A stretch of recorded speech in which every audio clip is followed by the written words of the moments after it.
Welcome to the YCNU podcast. Join us each week for engaging conversations with campus leaders, students, faculty, staff, alumni, and community members. From academics to athletics, campus life, and beyond, we cover it all. Have someone you want to hear from? Let us know. Let's explore the world of Yavapai College together. Welcome to the YCNU podcast. I'm Cadu Medina, your host for today's episode, and I'm here with Mr. Rodney Jenkins, the one and only Vice President of Community Relations and Student Development here at Yavapai College. Mr. Jenkins, welcome to the podcast. I'm so glad you're here. My pleasure. Can you tell us a little bit about your background and what led you to your current role here at Yavapai College? Sure. I am a true and tried Clevelander, Cleveland, Ohio, born and raised, and worked in Cleveland City Council for a number of years as the communications director there. Eventually moving over to the mayor's office, running the mayor's campaign, first female mayor to ever be elected to my hometown.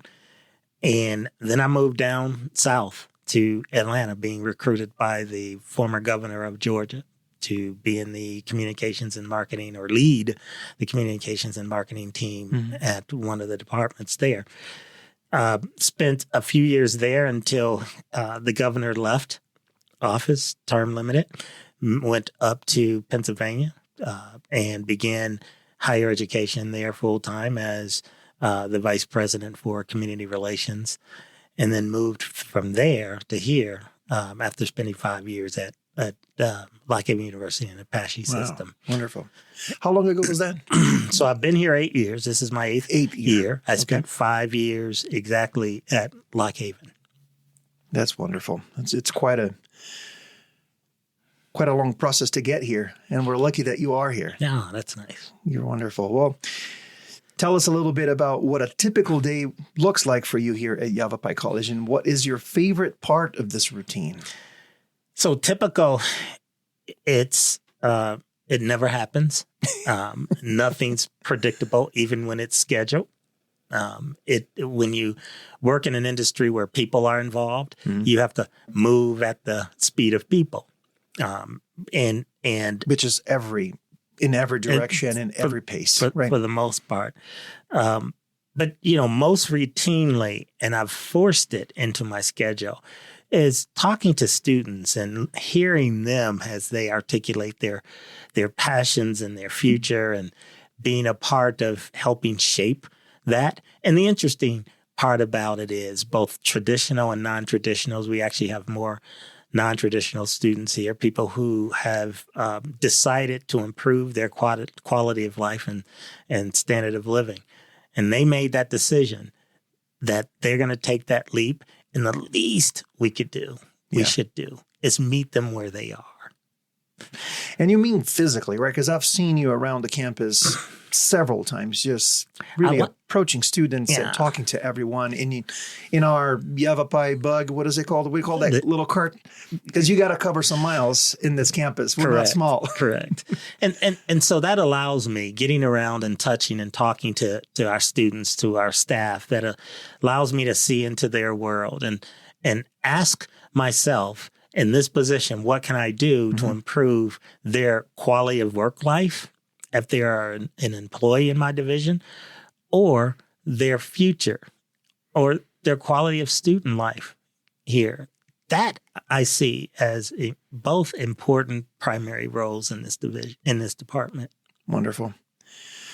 What is a common misconception about your role and department that you'd like to clarify to listeners?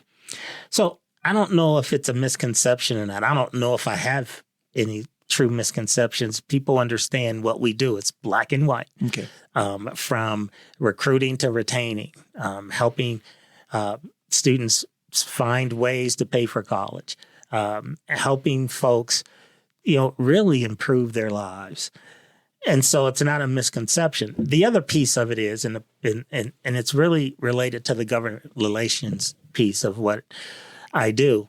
How do we pave the way for the future of Yavapai College and our future students. And so lobbying in Washington and in Phoenix, our capital, has been a very, very important part of what I call the strategy and the future of this college. Working very hard to lobby to get the 4-year degree passed. That was it was a lot of hard work, because when we first started on that journey, at least 8 of the 10 community colleges in the state were not in support of it.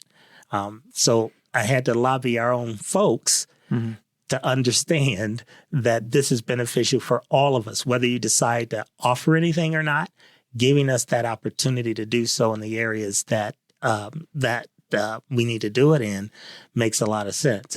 And so coming out of the gate, it was me and the vice president at Eastern Arizona College who really teamed up together and brought on several of our sister colleges. In many cases, those that had 1 or 2 or all 3 of the universities in their backyards, we asked them to just stand down. Don't go against it, but stand down. And the college presidents and our vice presidents all really worked well in doing that. The other piece that I think from a government relations standpoint is the Prop 207.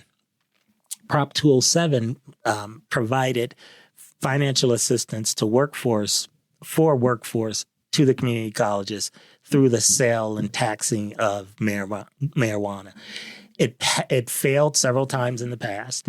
We were able to really work together with our lobbyists and get that through. And I was very proud of being able to get that through, because it provided substantial dollars to each one of our community colleges in the state.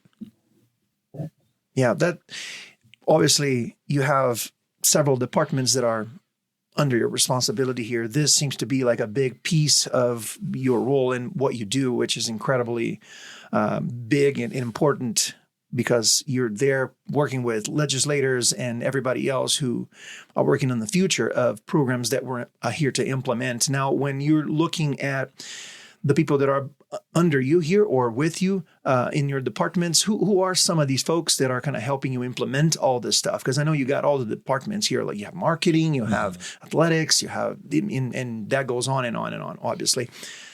Can you just give us an overview here of who are these people? Sure. And who are these departments? Sure. So I'll start with my senior leaders. Tanya Sheldall oversees the student affairs part of our institution. That's the retention of our students. She and her folks provide the support to keep you in college and get you across stage. It may be counseling. Whatever our roadblocks would be, it falls in that area. On the recruitment side, Diana Dowling does a phenomenal job at recruiting our students. I am happy to say that since I think it's been 7 years that they've been reporting into me, and even during COVID, we saw improvements in our recruiting numbers. We've seen the last 3 to 4 commencements, we've broken the previous year's record of the number of people who have matriculated through and graduated. And so those two ladies together are powerhouses. Yeah. But we implemented a phenomenal strategy, and my political background led into how successful we are, because we implemented what I would call the GOTV platform, Get Out to Vote platform. It's grassroots recruiting, getting to know folks in our communities, getting out there, touching the people, touching the organizations. And give you one example. When we moved Lisa Rigosa, who is our Hispanic liaison, she's fantastic. Into that position, we had about 7% of our students were Latino. Mm-hmm. Today, we're sitting at 24+%. Wow. And about 3.5 years later, we are knocking on a door to become a historically serving Hispanic serving institution, HSI. Right. And it's those formulas of getting to know your neighbors, listening to them, understanding how to recruit for them. Because each geographical area or ethnic group, you have to take a very different approach. And so that's been very successful. And then, our Performing Arts Center, we're lucky to have a full-fledged Performing Arts Center that we work closely with the Performing Arts Department to put on some shows. Then we hire in other acts to put on other shows. But Heather Scott, Scotty Scott, as we call her, is probably one of the best. I just spent a week in New York with 3,800 directors and deans of arts programs. It was interesting. It was probably one of the most fun I've had at a conference in a long time. Because, I can imagine that. Folks were just so laid back, right? Walking up to you, starting conversation, never seen you before. We generally don't do that in some of the other groups I hang with.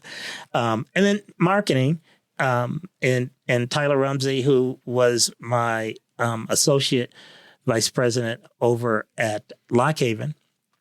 And he joined me about a year into my my stint here at Yavapai, and has done a phenomenal job of really taking us to a new level in different areas, not just athletics, with our whole AI ER area, and we're very proud of what we're doing there, leading the nation. We were the first community college in the country to go into the metaverse. Wow. Yeah. Now everybody's there. It's inviting one person in your kitchen. Now they all are. You open the door. There. Now Yes, they're all coming through. And that's the way of education. It really is. Our job is really to look to the future. How do we provide the best product in the most timely manner at the most affordable? And I want, and we've done everything we can to have our students graduate with the least amount of debt as possible. Well, my next question for you might be the toughest one, since you probably have a million different versions of the answer here.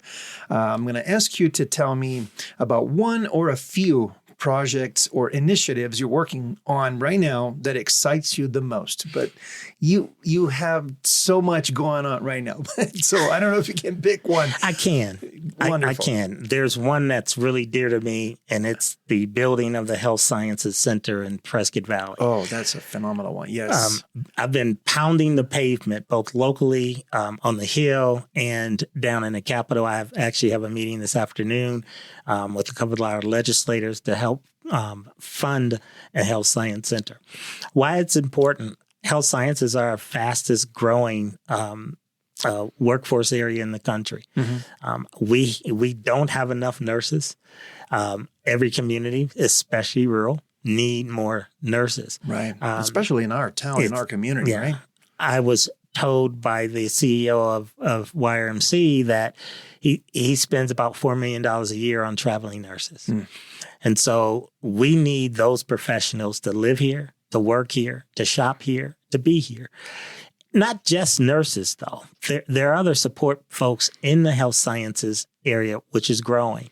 We have some really great programs here in the health sciences area, and we have to invest in that area. And so that's been my big project, and I'm praying that we can get that funding in place within the next few months. Wow. It might be a little too early to ask this, but if we're looking at a time frame of implementation of all these things, because I know there's so many things that need to come into place here, are we looking at this year having that project kick off? I would love to have it kick off this year, but it's not. Okay. So we're trying to get some of the funding from the state. We've been on the Hill. But the other thing is we'll be launching a campaign, bringing on a new executive director or our chief development officer for the foundation. That's one of her first priorities, is to help us raise money for that building. If we get to a point this year where we are at 40 to 50% of the funds raised, I think I can convince our president, our Vice President of Health Sciences and Workforce, Dr. Mary Lou Mercado. Let's go on the ground 2026 in August. Wonderful. We are currently investing a lot of money and time and educating students here in this area already, right? We have our bachelor's in nursing that's already kind of ongoing. We have all the other certificates and associated degrees that we are offering. So this is just going to double, triple, quadruple the amount of people that we're going to be putting through this program. So it does a couple of things. It will consolidate most of our health sciences in one facility. Mm-hmm. It will allow us to double our nursing program. It will allow us to introduce dentistry, dentist assistants, and hygienists. This is going to be a big one here for this area. It will allow us to bring over programs like physical therapy and massage therapy. So the facility is important because the jobs that are available, we will be meeting needs in several different areas within the health sciences for years to come. That's very exciting. Next question is, what initiatives or programs here at Yavapai College do you think are underappreciated but deserve more attention? So I'm sure if someone from the academic side was sitting in this chair, they would rattle off a ton.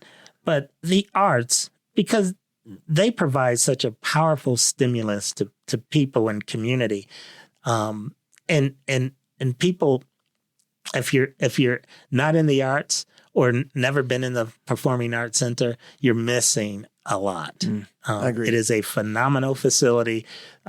Both our staff folks who work both on the academic and the administrative side, I mentioned Scotty and then Craig, they have done a tremendous job and are very well respected in the national scene, because you have to be able to convince some acts to come to a rural community. No doubt. When I first got here, we were able to get Jay Leno and we have so many acts that we've set around that we've watched, as we were growing up, visit us here. But the from a personal perspective, the arts in our performing arts department is where my son graduated from last year. He has produced his own album.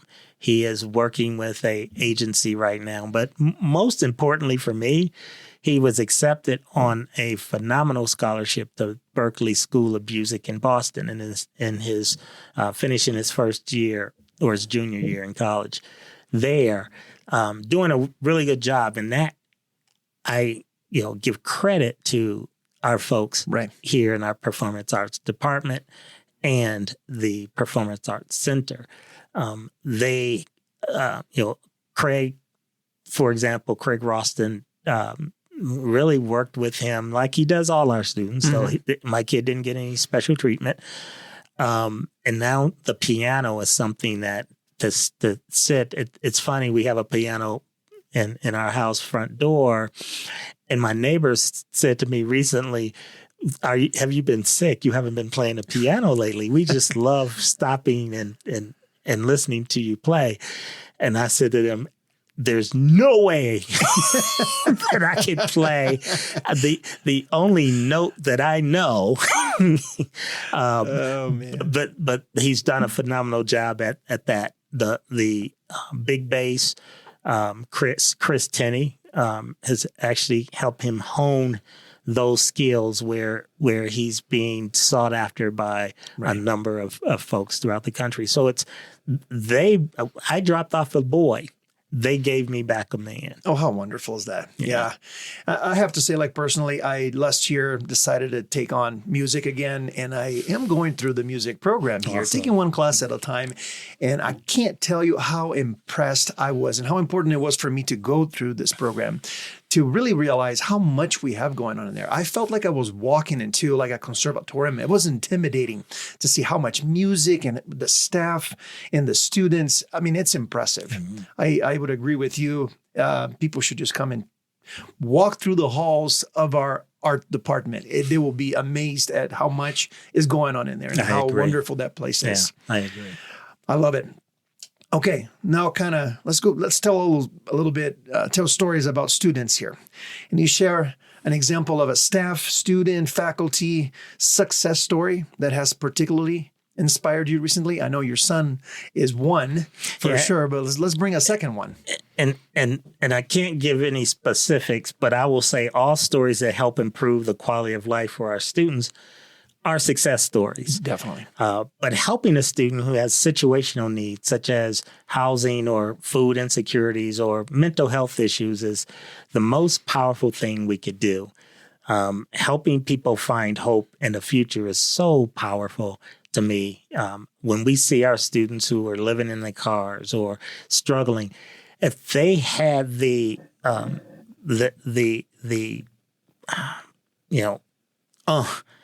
take a stab at it, go to college, no matter what my situation is, I'm going to improve. We need to meet them where they are. And so, you can look at people and say, well, so-and-so is this or so-and-so is that.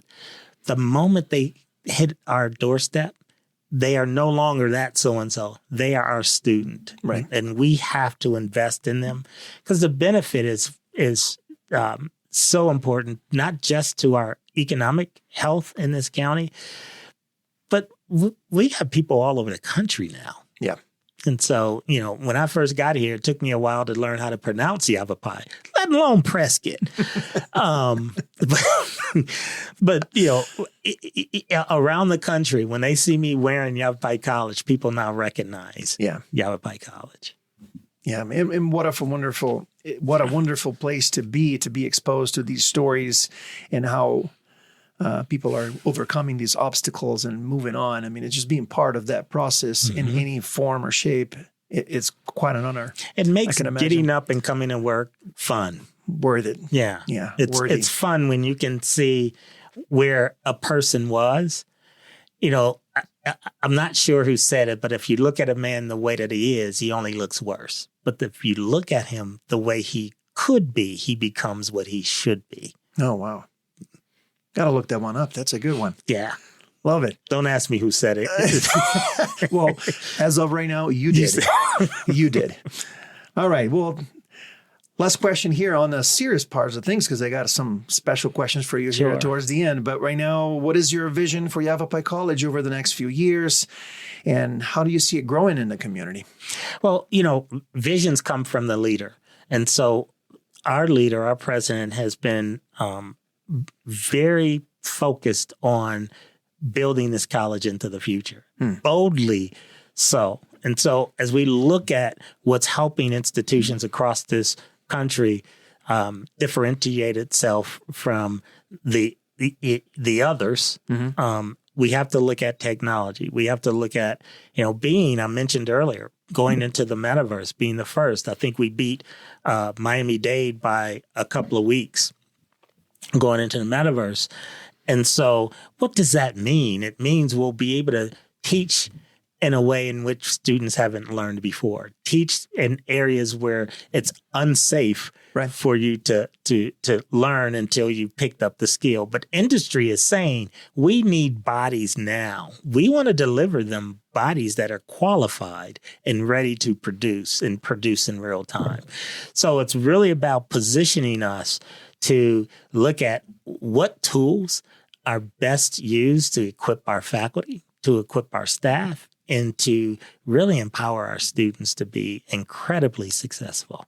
Yeah, that's wonderful. And there's an important distinction there, too, that you mentioned, and I just want to highlight that, is that not just teaching students technology so they can acquire the skill, but also utilizing technology so we can teach students. Yes, exactly. It's very important. I believe, and I've heard a couple of folks say this, that AI is not going to take your job. AI is going to help you do your job better. Yeah. So don't run from it. Embrace it. And that's the important distinction there, right? We're not teaching just the technology. We're using the technology to teach. Yes. Lovely. Okay. You ready? I got some rapid fire questions here for you. We're in the getting to know Rodney. Rodney, you're such a big personality here, but I got a couple of questions here. I'm sure people know you very well, but I'm going to try to dig out some specific things here that maybe hasn't come up yet. I know that you don't play piano, but that would have been one of the skills here. But what is the skill or area of knowledge that you have been exploring lately? Could be anything, a sport or something, that you feel like it relates to your work at Yavapai College. That could be, a little help, a little something here to kind of get you there. I know piano is not one of them. Yeah, piano's not one, nor is singing, although I can sing in the shower where the music is up really loud. And I sound really good. But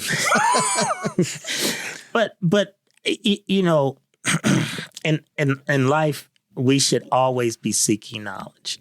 And so when you hit a certain level, you then ask the next level of questions so you can seek more knowledge. So it's a process. It's certainly not an event. So I constantly seek to learn more about strategy, leadership, people. All of us have had supervisors that they've hated. And that should teach you how not to be the guy that you hated. So it's a constant flow for me to learn how to talk to people, have them talk back to you, and you listen. And then you're able to take that information to really improve their workplace and the workplace. And if you had a magic wand to grant every community college student one skill for the future, what would it be and why? So I think I want to broaden that a little bit. Okay. Not just community college students, but students. Adults. You're right. People in the world. My late father said to me, the most uncommon thing in the world is common sense. The most uncommon thing in the world is common sense. Okay. Let's teach people. I wish there was a wand I can wave and we all had common sense. Because with it, it's beyond what you're taught in a classroom. It's really making decisions based upon the real information we have. Right. And utilizing your common sense to marry somebody else's. And that could be powerful and unique. Boy, we can spend another podcast discussing what common sense is and how do we get there. But we'll save that for another time. Let's just kind of let it marinate for a second. This is a deep one. Thank you. All right. Well, any final thoughts? I kept you here for a long time, Rodney, and I really appreciate it. Anything else that we need to leave behind here? We'll definitely have a follow-up at some point, sometime soon. But no, I think that, one, it's important to hear a voice that's different than what you hear every day. I just want to leave people with the thought that conversation is 50% listening. Let's listen to the people around us before we respond. How do people catch you out there somewhere so they can have that conversation with you? What's the easiest way to get to you, to reach out to you and pick your brain a little bit more? You have so much wisdom, information and wisdom. I think it's just a shame if we don't have access to that more, Rodney. You're just one of those that I would love to have this chat with you every single day. How do we do that? How do we get there? I'm available. I'm out in the community quite a bit. I'm here at the college as well. The only time that's a bad time is when my Ohio State Buckeyes is playing the national title game. That's the only time you should not discuss anything with me other than, do I get you coffee or tea or some soda to watch the game? There you go. And please shut up while I'm listening to the game. Shut up. Our folks from Central Pennsylvania were, they were like, we hate Ohio State. Dude, come on, stop. We're better than you, Penn State. No. So, if you want to reach me, I am very public and easy to get in touch with, and doesn't mind having a conversation with. But understand, I'm pretty raw. I mean, I'm not going to sugarcoat it. Yeah, well, I think that's the required skill or an environment for a true conversation to happen, right? It's when we're open and vulnerable. I like to replace the word vulnerable that's been thrown around so much nowadays with raw. Raw. Yeah. That's what it is. Yeah. Am I right? So, yeah, because people hide over the truth. Right.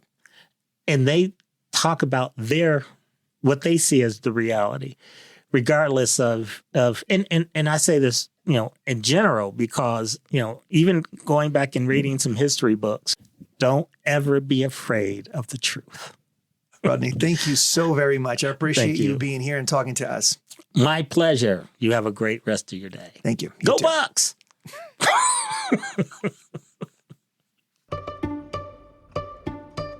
Thank you for tuning in to the YCNU podcast. We hope you enjoyed our conversation today. Don't forget to follow and subscribe wherever you get your podcasts so you never miss an episode. Got someone in mind for our next chat? Reach out and let us know. Until next time, keep exploring, and we'll see you next week.